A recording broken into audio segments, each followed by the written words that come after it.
느헤미야가 12년 동안 유다에서 총독으로 봉직하는 기간 동안에 그 이전에 여러 총독들이 있었지만 그 총독들과 다른 삶을 살았다는 것을 그의 기도 가운데 하나님께 고백하고 있는 것입니다. 이 느헤미야는 참 남다른 믿음을 가지고 하나님 앞에 서 있었던 사람이었음을 오늘 본문을 통해서 알게 되는데, 백성들이 너무나 힘들면 너무나 어려운 때를 지나게 되면 어떤 사람들이 고통받게 되냐 하면 없는 사람들이 제일 먼저 그 어려움을 겪게 돼 있습니다. 그 유다 땅에 여러 가지로 사명이 있고 해야 할 일들이 있고, 넉넉하지 않은 형편에 아마 물가가 막 오르고 또 봉급은 적고 다 힘겨운 나날을 보내고 있었을 때였을 것입니다. 아마 요즘 같은 때였겠죠. 경기가 아주 안 좋고 힘든 때, 그럴 때 이 가난한 사람들이 돈을 꿔서 살았는데 갚을 능력이 없으니까 자기 자식들이 종이 되는 일들이 일어나는 것을 보면서 이제 느헤미야가 하나님 앞에 기도하는 겁니다. 기도하는 그 내용 가운데 느헤미야가 어떤 믿음으로 살았는가를 보여주고 있는데, 그는 아주 탁월한 지도자였습니다. 자기의 권리를 포기할 줄 아는 이렇게 남다른 믿음의 삶을 보여줄 수 있었던 느헤미야를 통하여서 오늘 저와 여러분이 우리는 어떤 믿음으로 사는 것이 정말 하나님 기뻐하시는 믿음인가를 다시 한번 확인할 수 있게 되기를 원합니다. 여러분, 우리의 믿음이 먼저 증명되어지고 확인되어지는 자리는 두 가지가 있는데, 예배의 자리와 삶의 자리입니다. 여러분, 예배의 자리에 우리의 믿음이 증명되는 것입니다. 그 예배의 자리에서 그 믿음은 내가 하나님을 하나님으로 인정하고 있는가예요. 예배의 자리에 나와서도 여전히 내가 왕이고 내가 주인이고 하나님은 내 소원을 들어주는 자로서의 정도의 역할밖에 기대하지 않는 믿음으로 사는 분들이 꽤 많습니다. 직분이 높은 분들 가운데도 그런 믿음으로 사는 분들이 많고, 심지어는 목사님들 가운데에도 하나님을 그냥 내가 원하는 소원을 들어주는 분 정도로. 여러분, 예배의 기쁨은 언제 누리게 되냐면 예배 자리에 나왔는데 정말 하나님으로 느껴지는 거예요. 하나님 정말 나의 왕이신 거예요.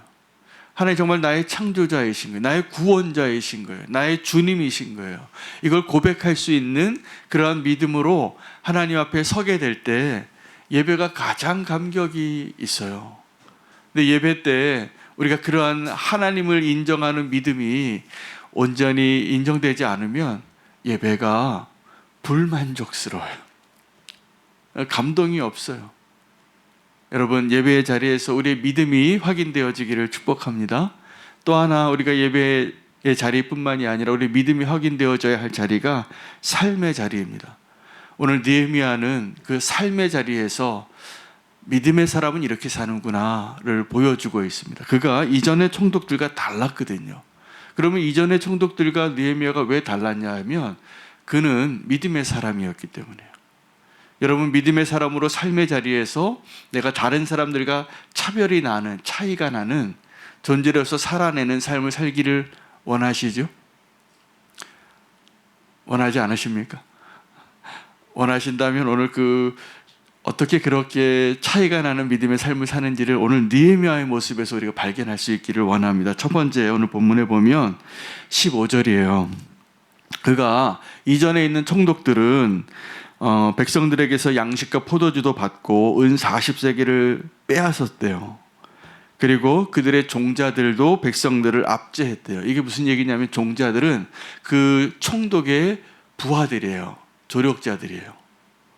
근데 이전에 있던 총독과 총독의 부하들은 다 압제하는 사람들이었다는 것이죠. 그런데 느헤미야와 함께 했던 부하들, 또 느헤미야와 함께 했던 형제들은 그러지 않았습니다. 왜요? 하나님을 경외하기 때문에. 여러분, 우리가 정말 하나님을 경외할 때 우리는 삶의 자리에서 내가 어떻게 살아야 하는가를 결정할 수 있게 되어지는 힘을 얻어요. 근데 하나님을 경외하는 것이 부족하면 우리가 삶의 자리에서 다 어떻게 살아갈까요? 나의 유익을 쫓습니다. 조금이라도 내가 도움이 되고 나에게 힘이 되어지는 것을 선택하게 될 거예요. 내가 좀 유익이 되면 뭐 법도 좀 어겨도 괜찮아요. 다른 사람과의 신의를 좀 버려도 괜찮아요. 내 도리를 막 지키지 않아도 괜찮아요. 무엇을 위해서요? 나의 유익을 위해서. 그런데 이 총독은 그것을 요구할 수 있는 자였지만 느헤미야는 그 총독의 자리에 있으면서도 다른 총독과 다르게 살아낼 수 있는 힘이 어디 있었냐면 하나님을 경외하였기 때문이라는 거예요. 두 번째는 16절에 아직 끝나지 않은 과업이 있었기 때문이에요. 여러분, 총독은 지도자입니다. 지도자가 해야 할 과업이 있을 때 자기의 사리사욕을 먼저 채우고 자기의 유익을 먼저 채우는 거 할 수 있지요. 높은 자리에 있으니까, 지도자니까. 그런데 느헤미야는 그렇게 안 했다는 거예요. 아직 성벽이 완성이 되지 않았기 때문에 내가 나라에서 주는 녹을 받지 않고 도리어 베푸는 삶을 살아요. 자기 식탁에 150명이 먹는 거예요. 근데 그 150명이 누구냐 하면 민장들 50명이 함께 먹었는데 민장들은 백성의 지도자예요. 그리고 이방인들 가운데 함께하는 사람들을 다 초대해서 힘드니까 먹인 거예요, 매일. 또 하나는 세 번째, 이 느헤미야가 삶의 자리에서 자기의 믿음의 모습을 다른 사람과 차별이 되어지는 그런 믿는 자로서의 모습을 보여줄 수 있었던 이유는 지도자가 백성들의 고통을 알았기 때문이라는 거예요. 백성들이 얼마나 힘든지를 아는데 내가 이 백성들에게 그 녹을 요구하고 압제하는 삶을 살 수 없었다는 거예요. 아주 훌륭하죠? 우리 이런 지도자 있으면 우리가 다 행복하게 살 것입니다. 그런데 오늘 이 느헤미야의 모습에서 우리가 믿음이란 그럼 과연 무엇인가를 한번 생각해 봐요. 여러분, 우리가 믿음으로 구원받고 믿음으로 사는 것이 하나님을 기쁘게 하는 것이고 믿음으로 사는 것이 우리가 이 세상에서 사는 사람들과 차별하게 하는 가장 중요한 조건인데, 여러분, 그 믿음은 다른 게 아니라 나의 능력이 아니라 하나님의 능력을 신뢰하는 자가 되는 것입니다. 믿음은 내가 신뢰하는 누군가에 대한 나의 마음의 결단이에요. 근데 그 믿음이 있고 없고가 우리의 구원의 문제뿐만이 아니라 지금 나의 삶의 자리에서 내가 그리스도의 향기를 드러낼 수 있는가 없는가도 결정하는 것입니다. 느헤미야는요, 너무나 위대한 믿음의 사람입니다. 그 믿음이 있었기 때문에 이전의 총독들과 이전의 지도자들과는 구별되어진 모습으로 우리에게 도전하는 거예요. 오늘 우리에게 그 도전이 있습니다. 어떻게 보면 너무나 어려워 보여요. 저도 우리는 교회, 제가 담임 목사인데 느헤미야를 보면서 도전이 많이 돼요. 그러면 내가 이런 느헤미야와 같은 지도자가 되려면 어떻게 되는가? 진짜 믿음이 있어야 돼. 저 자신에게도.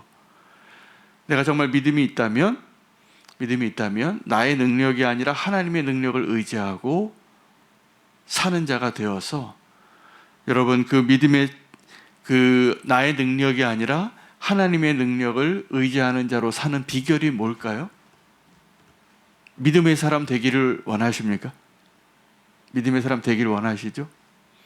믿음의 사람이 될 수 있는 비결은 하나님이 나의 자리에서 하나님이 원하시는 것들을 순종하는 일을 먼저 시작할 때입니다. 여러분, 순종으로 믿음을 배우는 겁니다.